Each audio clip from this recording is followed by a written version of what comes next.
Good afternoon and welcome to Desh Bangla Live with Tania Amir. I have today in the studio with me Mr. Barry Gardner, Labour MP, Brent West. Welcome. It's always a pleasure to be here with MATV. Thank you. Recently, the UK International Development Minister, Jenny Chapman, was in Bangladesh and she called on the Chief Advisor, Dr. Yunus, and there was discussion on three issues. One was elections, inclusive election, and that is what was discussed. During the discussion, Dr. Yunus did say that Awami League, which commands about 38 to 40% of the voters, that's a banned organization and hence will not take part in election. Yet the discussion was to have an inclusive election. So without participation of 40% of the voters where they can put their, cast their vote to their chosen party, how can there be an inclusive election? Well, I think you've stated the obvious very well. And I've no doubt that that's why Jenny made the point about the need for inclusivity when she went to Bangladesh. Look, the previous government, the Awami League government, was in effect overthrown. I know that Sheikh Hasina resigned. The 5th of August last year, she resigned from her post, but it was in the face of overwhelming opposition from the public that had taken to the streets. It is clear that although there was that overwhelming opposition, there are still people who would be wanting the return of the Awami League, and there should be a free and fair election. Now, to say that we will conduct elections, but we won't allow the main opposition party to take part in those elections, hardly respects that principle of free and fair elections and democratic accountability. So I think there are real issues, and I understand the difficulties. This is a government that was effectively thrown out on its ear, and no doubt is not popular with the majority of the people. But in a democracy, people have to be allowed to make their case to the public. Yes. The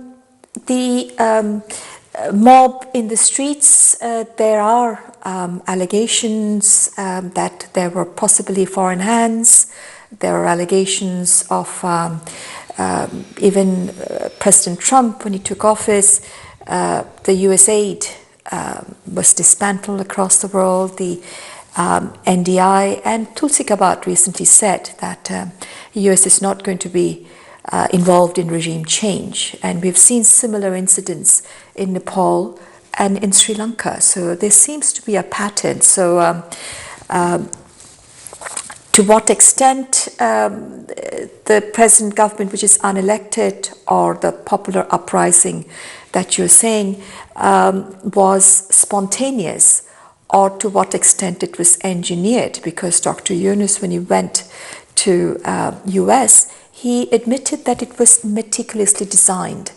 So that is something that people in Bangladesh are yet to grappling with. So look, I have no knowledge of who or what may have been behind the regime change. Certainly there were problems with the previous government. I don't think we should try and minimize those or overlook them. And you will know that there are now suggestions of corruption that are being investigated and prosecuted. But if there is any foreign interference in domestic politics, and we do see it. We've seen it with Russian interference, we've seen it with American interference in the past in different countries. Otherwise, it wouldn't be necessary to say we're not going to do it anymore, would it? Exactly. Exactly. So one can always surmise that there is external pressure, external aid to the party that whoever it is wants to come to power. But these are things that any democratic country, both the UK and India, must condemn in the strongest terms. Absolutely. And as you rightly say, there's no substitute for good governance. Yeah. So that's something that one needs to cultivate no matter what.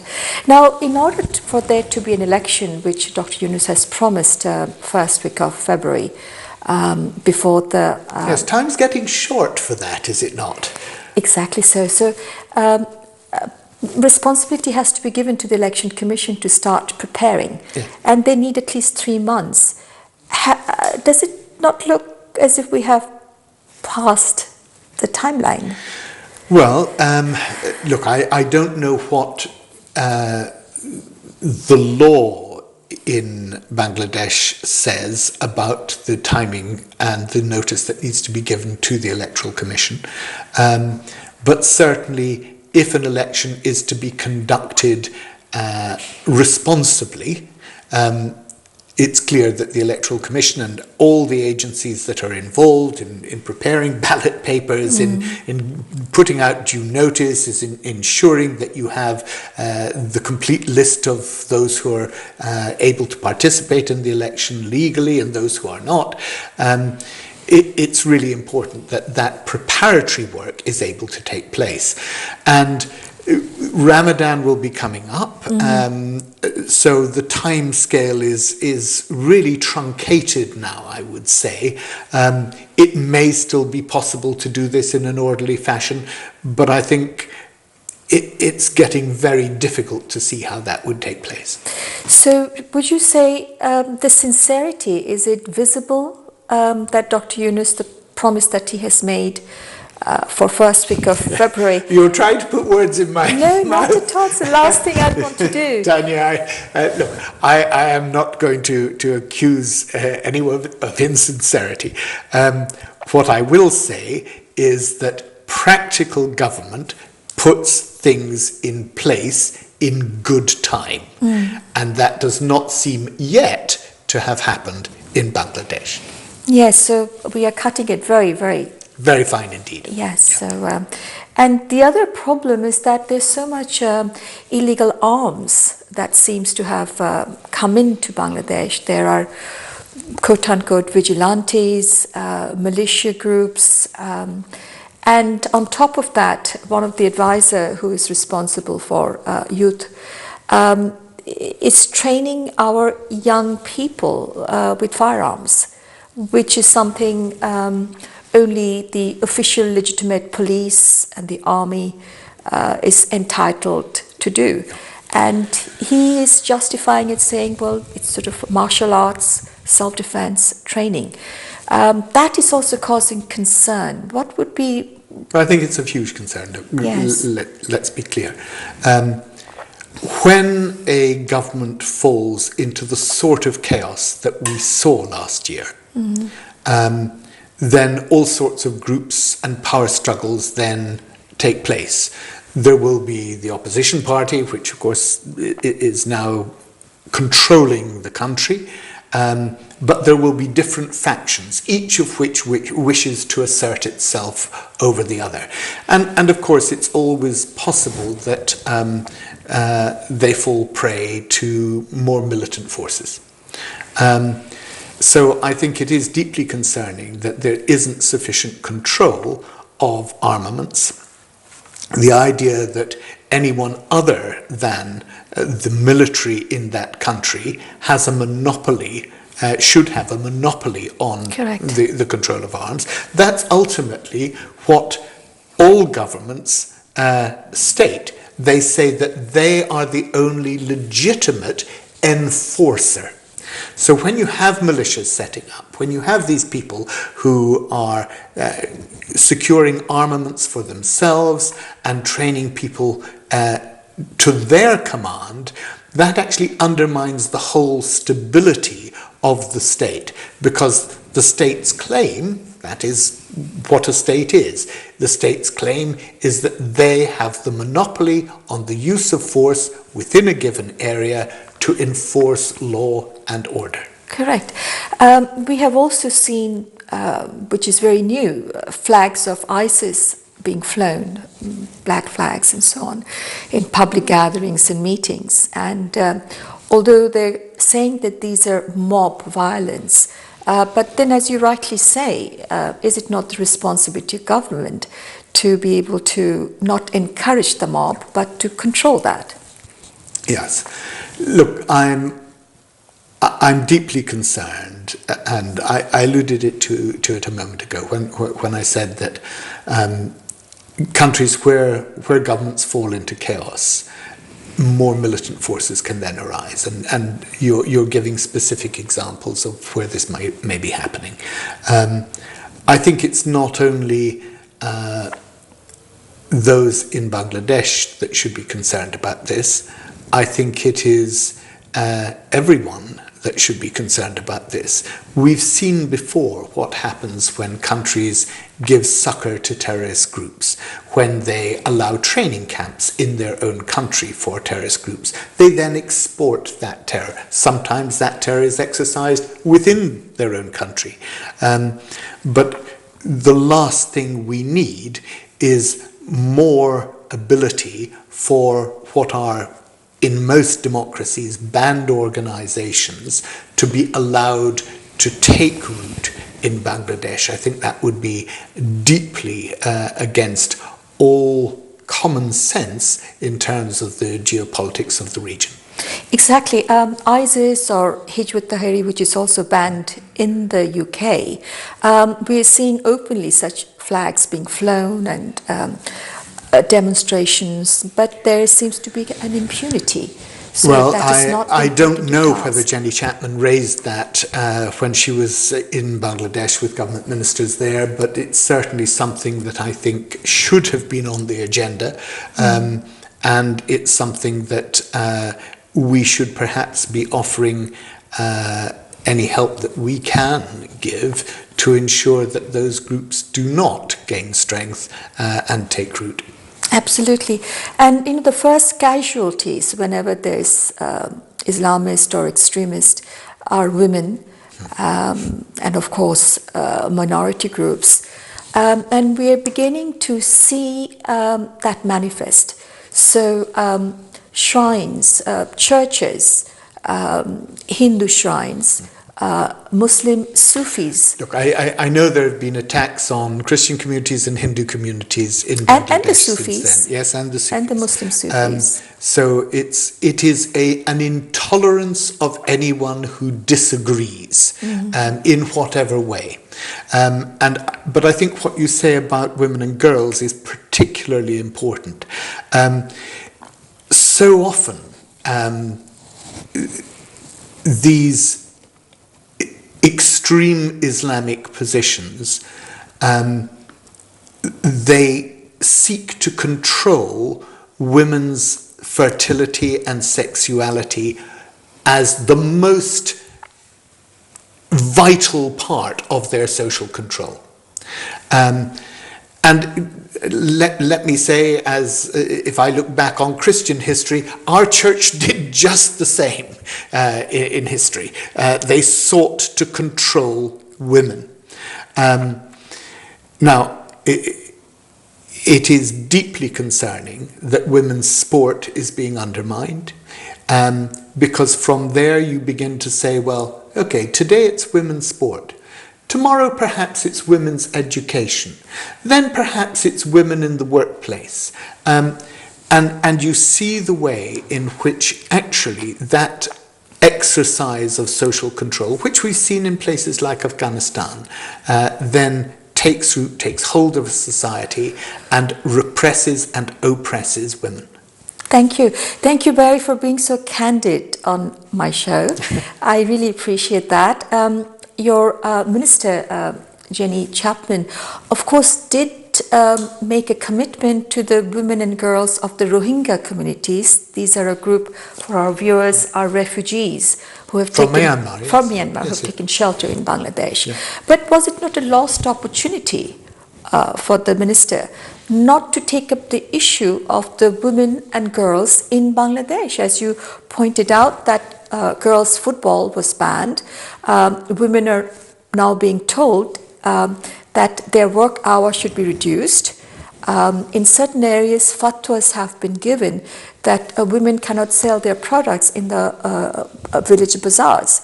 Now, what is very, very surprising, Dr. Yunus, who actually obtained the Nobel Prize partially, and partially it was given to his organization, which espoused the cause of rural women. Now, the silence of Dr. Yunus when these sort of fatwas are given is painful. It's so loud. The silence is extremely loud. So this is already beginning to manifest. And this is a serious concern. And while we welcome Jenny Chapman's commitment to the Rohingya girls and women,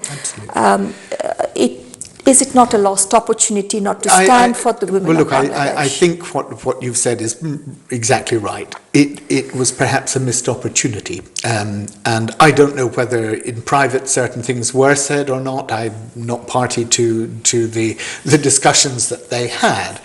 But I would hope that they made very clear to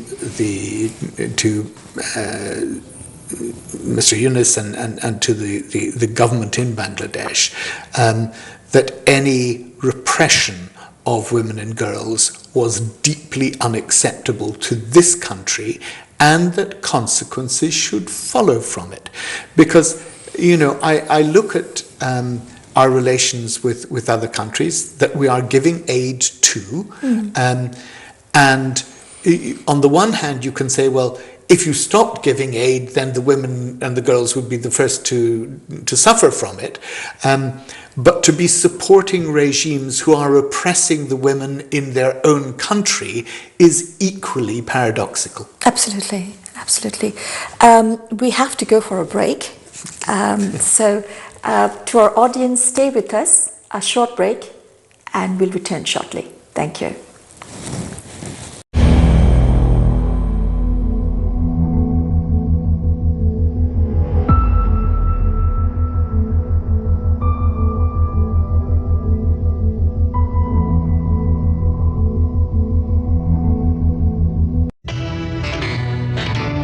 No drama, no exaggeration, just the truth.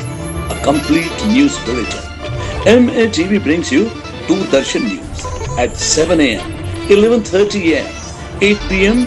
and 11 p.m. News the way it should be.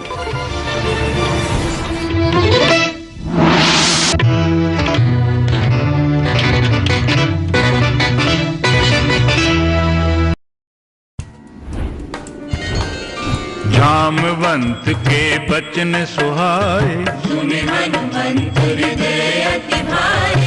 कब लगी मोहि परखे who तुम भाई, सही दुख कंद मूल फल सियावर रामचंद्र पद जय शरण, जय जय सिया राम शंकर हरि ओम।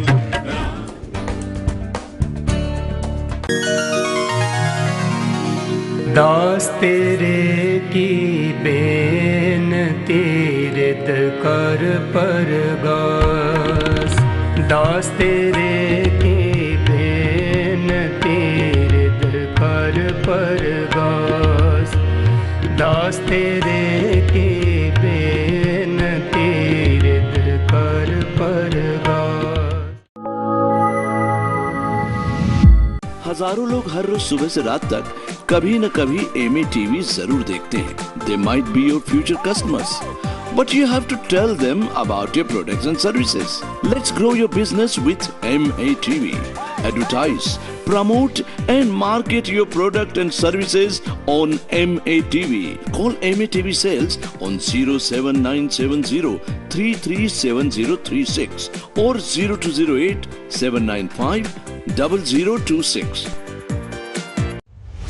প্রিয় দর্শক শ্রোতা, আপনাদেরকে আমন্ত্রণ জানাচ্ছি দেশ বাংলার উইথ তানিয়া আমির লাইভ। আমার সাথে অতিথিরা থাকবেন পৃথিবীর বিভিন্ন প্রান্ত থেকে, যারা দক্ষিণ এশিয়া নিয়ে চলমান পরিস্থিতি নিয়ে আলোচনা করবেন, বিশেষ করে বাংলাদেশ। তার সাথে থাকবে আরও অনেক চমক। তাই আপনারা MATV দেখবেন, your channel of choice.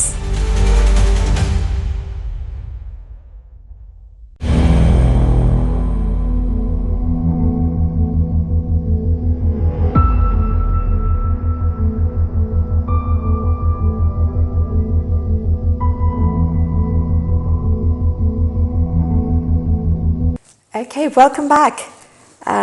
Barry, we were talking about the minority communities and women and girls who are the first victims of radicalization. Now, this is something that we were talking about, the impunity the government is given to these extremist groups, not taking any action against them. But now we are going to talk about an incident where the government has passed legislation changing the policy to appoint music teachers and physical education teachers and replacing them with clergies who will give religious education to children and young adolescents. So this has caused a lot of consternation, and the day when your minister was sitting with our chief advisor, there were demonstrations at the universities, this cancellation of this post for teachers, and we had incidents where female dance teachers were abused and tortured, saying that you cannot dance, this is not allowed, this is not permitted, in their extremist version of religion. And again, these are... But look, the key point that you've made here is that this is not just some people objecting to music and dance teachers and education. You said there was legislation Correct. that had been passed. That's right. That is deeply concerning, deeply worrying, because it means that the government and the organs of government are captured by that ideology. And that is really worrying, because it looks then as if Bangladesh is turning into a fundamentalist Islamist state. And that would be a catastrophe. We've seen what happens in other such countries, and I think, yes, it begins with women. Yes, it begins with clamping down on music and dance and culture in general. But it goes right to the heart of education, because fundamentally, those fundamentalist teachers do not want an educated population. Correct. They want people that they can control. And this is all about control. So when the state is then passing legislation that facilitates that, that's when we should all be very, very worried indeed. Absolutely. Now, the face of Dr. Yunus, who's heading the government, is a very acceptable face to a lot of us, including the West. Yet, the legislation and the policy seems to be that he's riding on the radical forces to remain in power. And we have already discussed how the possibility of elections is cutting it so thin, so whether at all we will have elections with so much vigilante and illegal arms that is in the country. So it is indeed very worrisome. And coupled with that, recently, when the demand is made by teachers to remove that, teachers are being persecuted and the impunity is being given to the so-called mob. So there's no lawful action and the monopoly of the state power is not being I think used. you've got to be careful there, because if a law has been passed, the mob then has the backing of the law. Yes. And that's why it is so egregious that this is taking place. But I want to come back to what you were saying about Dr. Yunus, because you're right. He has a track record of doing some wonderful work. He received, he and his organization received the Nobel Peace Prize because of the work that they did empowering women. And I suspect that when he was asked to be the interim political advisor or head of the interim state, that is a very precarious position to be in, because clearly you are accepting that the previous government has to be replaced, which I think was clear. But what you're also doing is you're then at the mercy of what you're calling the mob, but the people who have overthrown it. And I suspect he finds himself in a very uncomfortable position trying to navigate the political position, which is an unelected one that he happens to be in.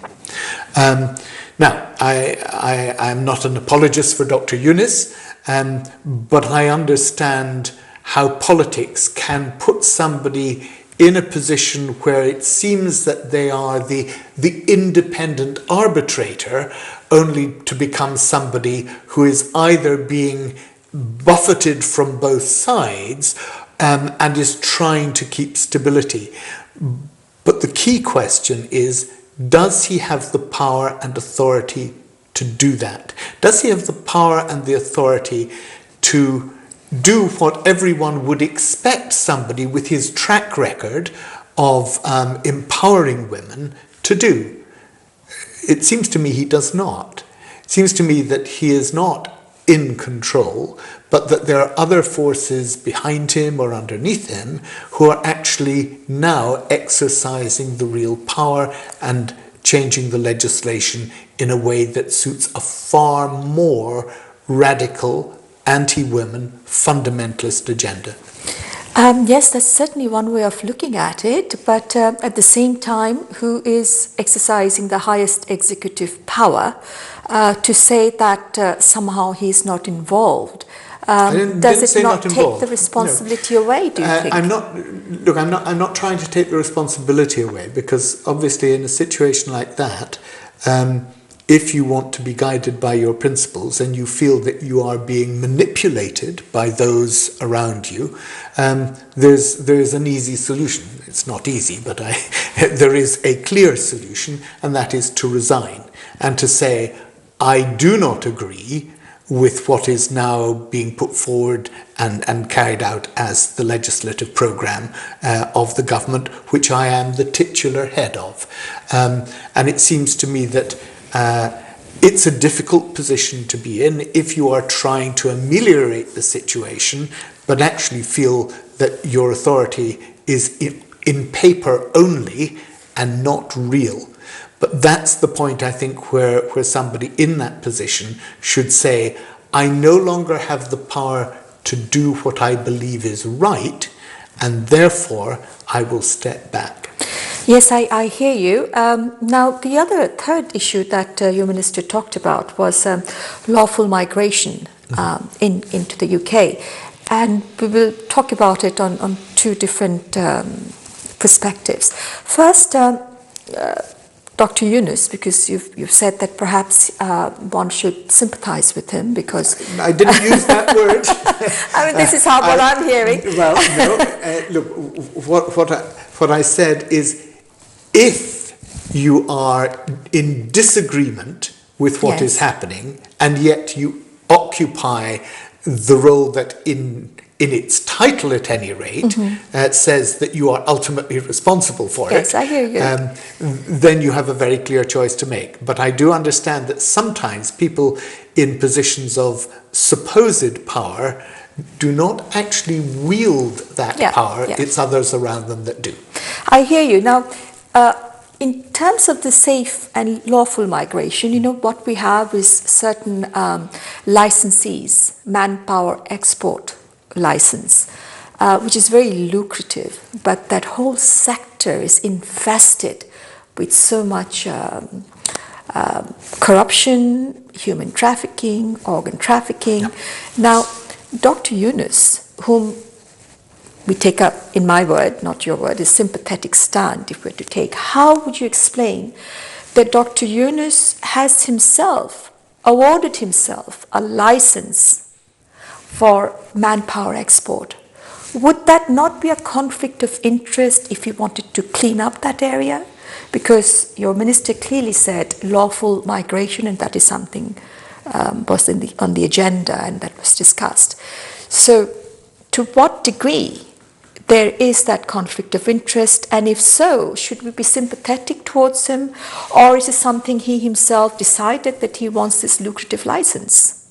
Look, these are, in effect, agencies that can bring people to other countries to do work there. Yes. So we've seen it in the Middle East when they were creating the stadium, the football stadium for the World Cup. Yes. And we know that a lot of labour was brought there, and a lot of human rights were abused in the process. Correct.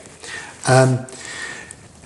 I have the simple rule here, and that is that if you are in a position of political authority and you have the power to award contracts, it is a clear conflict of interest to award that contract to yourself.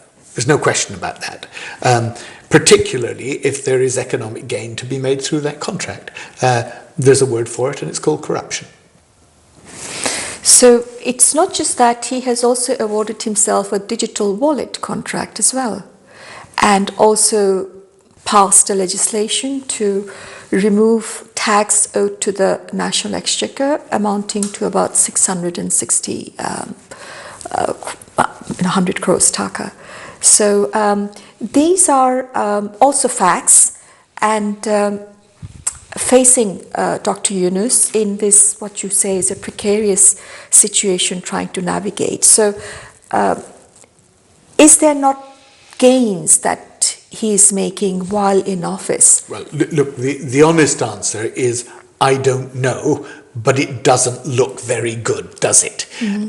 If you're awarding yourself contracts, if you are apparently gaining financially from the ability that you have in terms of patronage or procurement, then these are things that are clearly unacceptable.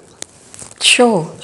So, when we opened the discussion, we talked about linkages of the uprising with the foreign powers. It's not necessarily only the West, but also the kind of radicalization that we are seeing, whether it's the Middle East or even Pakistan.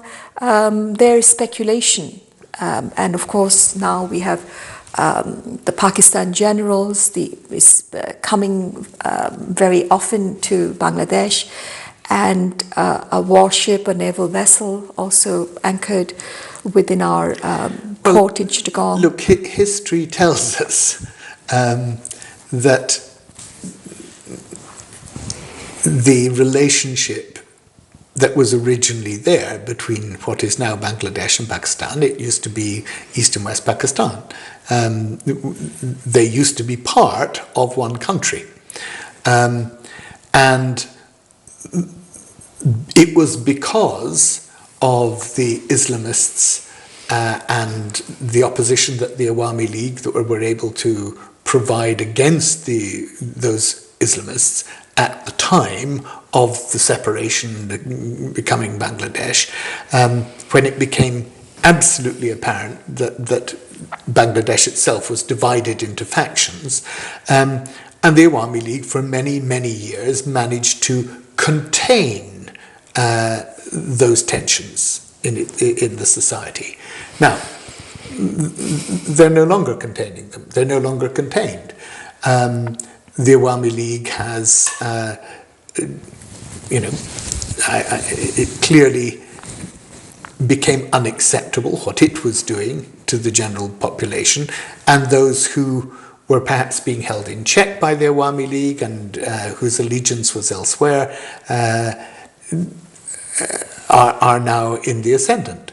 So, of course, it's deeply troubling, because the last thing that we want to see is a failed state in that part of Southeast Asia. The last thing we want to see is the sort of terrorist training camps that we've seen for decades in Pakistan, exporting terror around the world, and the way in which that more fundamentalist form of Islam has been able to take root. So,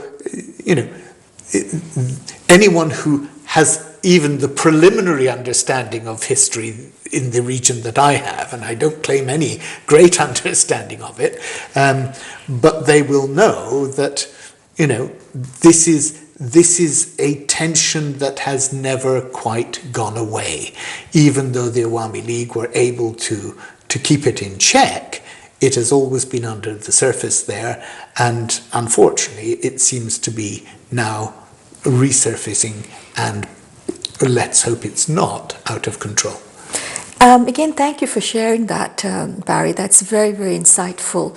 And I claim no great insight into the history and politics, but I know the fundamentals. No, here. it's absolutely you've put your finger on the nail. And the birth of a republic, Bangladesh is born as a republic. So we moved away from a theocracy. In Pakistan, it's an Islamic republic, whereas Bangladesh is a People's Republic of Bangladesh. So we made a 180-degree turn, and this was based on our culture and our language and the women in particular. Our mothers, our aunts, if one went to the Muktijudha Museum, which has now been destroyed, we would see that the so-called mob, which is given impunity by the government, by the way, we would see how the women came out, because we wanted equality of all people, including women, Hindus, Muslim, Christians, Buddhist, Bauls, the Sufis. So it didn't matter what was your religion, what you're professing. We were Bengali. Yes. So under the banner of being Bengali, we included, it's very inclusive. And people also who are not Bengali, the tribals, the ethnic minorities who speak a different language, the Bengali culture was very inclusive. Yes. Whereas the Pakistani puritanic, purist Islamist were that no, you have to be like this and you have to speak Urdu and not Bengali. So this is a gripe. I don't know if Pakistan has overcome, particularly given the fact that in 1971, we Bangladeshis did not have a standing army. So the freedom fighters were mostly women, peasants, and students. And there was a Pakistan army which unleashed a genocide upon the people of Bangladesh, because there was an election, and through the election, the Bengalis, we elected our representatives, and all the Pakistanis had to do, the military junta, was to hand over power to the elected representatives. Instead of doing that, they unleashed a genocide upon the unarmed civilian. So there is a tendency to commit not just physical genocide that they did, but also the cultural genocide. Yes. And this cultural genocide, perhaps, is what is being played out to a degree at the moment. And that is something how is our development partners, especially the historical linkages that we have with the UK, how is the UK viewing this? And Well, what, if any, UK can do to help and support the people of Bangladesh who are very proud about their cultural heritage. So sites of cultural heritage has been destroyed, monuments and buildings. And Dr. Yunus, of course, said himself that he's pushing a reset button with history. So what has happened in 2024 starts afresh. So everything that happened, all the achievements of the people of Bangladesh and the struggle of the Bengali people for their liberty is to be wiped out. And this is a cry, a very loud cry I hear from people from Bangladesh. Do you hear that? Can you respond to that? I believe that any people that destroys its cultural heritage is on a very dark path. Destroying museums, banning your musical heritage, stopping dance. People may say, well, why is dance important? Why is music important? Because we're human. These are the things that make us human. Of course. And destroying a museum that houses your nation's history, your people's culture for hundreds of years is simply vandalism. And wherever we see that, it's a denial of history, and it's a failure to understand just how a people evolves. So I think it's deeply, deeply troubling. It's troubling, of course, at a political level, but it's troubling at a human level as well. This is about increasingly the way in which in the world I feel we no longer try and see ourselves as part of a wider community.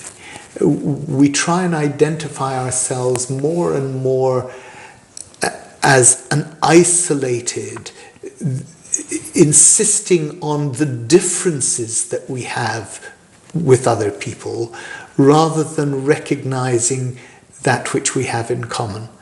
And it's a feature of politics, not just in Bangladesh, it's a feature of politics, I think, across the world now. And it's one of the most depressing aspects of political life. Thank you. And Dr. Yunus, when he was in New York before the UN meetings, there was no coercion as such. He was laughing and joking, and he said we need to push the reset button. So the last question is that, given that we've discussed all the various issues, and whether Dr. Yunus is navigating various forces, and given the military might or the muscle power is strong with the radicals, is it easy for him to give in to that, as opposed to the cultural, linguistic, musical voices of the people? So, look, the answer is, the honest answer is, I don't know what Dr. Yunus's position is. But I do know that those who have the actual power, those who have the power to enforce their will rather than simply to assert it, can make political life extremely difficult. I don't know whether he does support the radical Islamist tendency, or whether he is simply trying to ameliorate it, or whether he feels trapped by it, or, you know, whether he believes it's absolutely the right thing to do. The answer is, I don't know. What I do know is that the more and more that tendency becomes dominant, the more we see fundamentalism taking hold of governments and countries, the more conflict we're likely to have in this world, and the more dangerous it becomes, not just for women and girls in those countries, but for people everywhere. And that's why it's so important that we do have education. That's why it's so important that we assert the importance of cultural life. And that is perhaps something that we should be doing much more vocally than we are.